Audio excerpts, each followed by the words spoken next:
Welcome to episode 29 of So You Want to Be a Star in the Music Business. Today's topic, two very important topics. With you guys are going to see a lot of contracts over the course of your career. So there's so many different paragraphs, so many clauses and things that affect what happens throughout your performance career or just in general. So two clauses that are very important that we want to point out.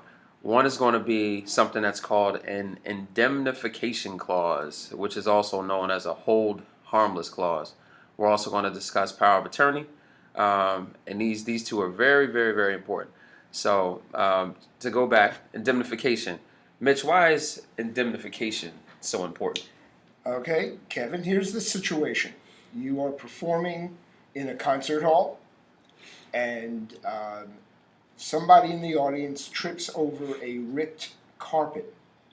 Well, the artist goes, "What does that have to do with me?" Exactly. The point is, people in America sue everyone for anything.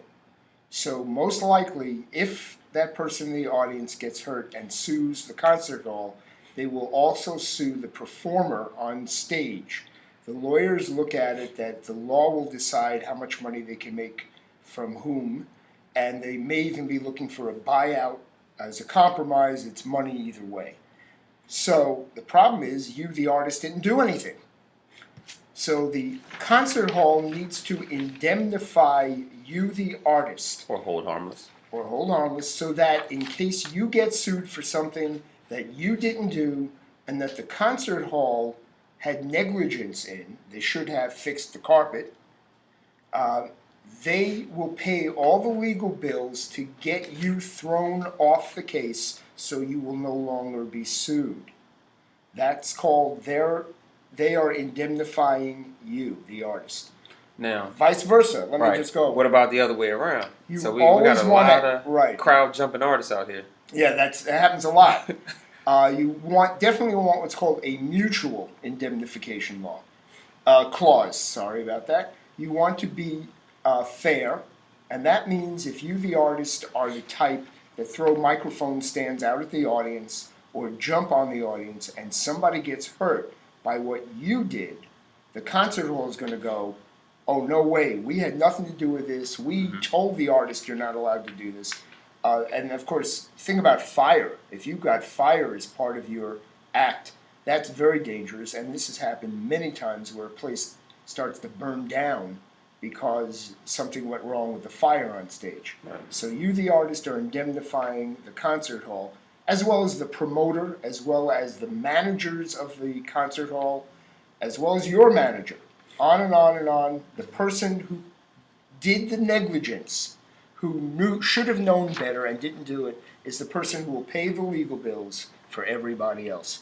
So that's the indemnification clause. We have a very short version. Sometimes they're much longer, which is just usually a list of everybody who's being indemnified. But Kevin's going to read the short version so you can hear what it sounds like. Okay.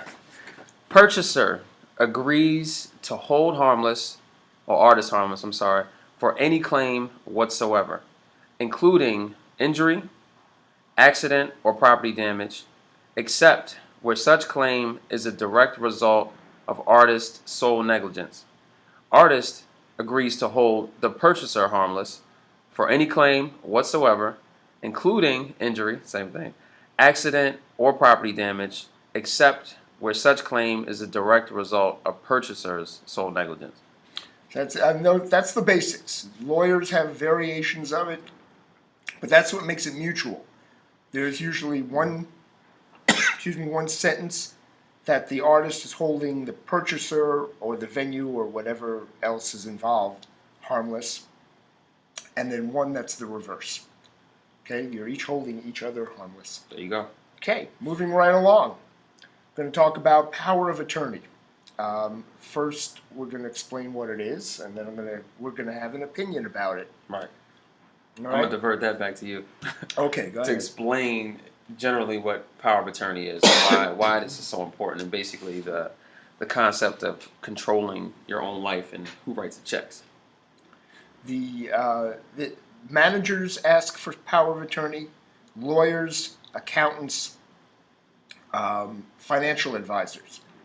The idea is if you are traveling around the world performing and somebody needs to write a check to the IRS or to pay your rent or needs to sign a booking agreement for your next concert, they can't get it to you. Therefore, you're letting somebody else sign on behalf of you. I would hope you can figure out where the problem is there, even if you basically trust and have honest people working for you. First of all, it's lazy.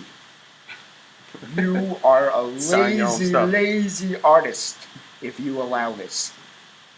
It almost always backfires sometimes. For example, let's just say you're going in for a sinus infection procedure on May 18th, but you didn't bother yet to call your manager to say that you have this procedure. Your manager signs a booking agreement for May 18th. You are now committed to May 18th because they didn't bother to ask you. It is always safer. We have computers, we can scan, we can fax, we can overnight mail.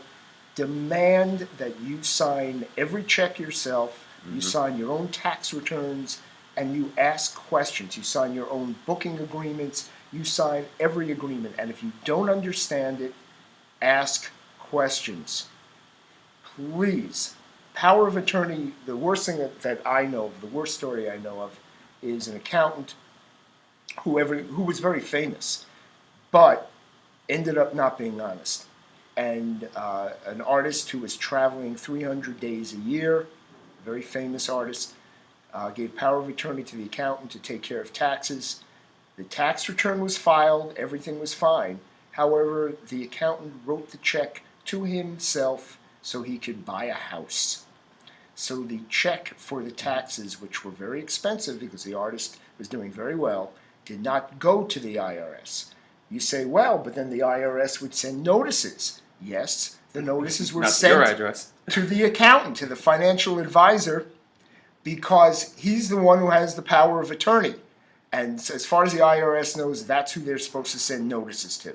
So the artist did not know about this for years and eventually found out and eventually not only owed back taxes, but owed interest and penalties. And at that point, the artist wasn't doing as well. So the artist ended up owing a lot of money for many years. You just don't want to take the chance. Any examples you can think of? No, I mean that just sums it up. If you don't want to sign all your money away, then just make sure you're not giving somebody else the power to do it.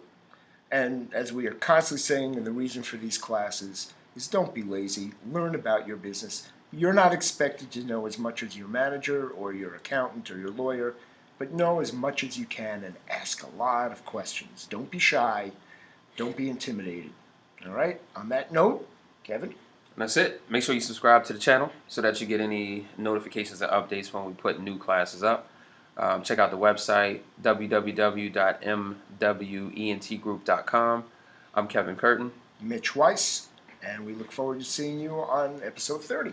Follow us on Twitter, @_MWEG. Or Facebook, MWEnt Group. We're all over the place. Foursquare, we got everything. Just check us out. Follow us and make sure you tell your friends. All right. Take care.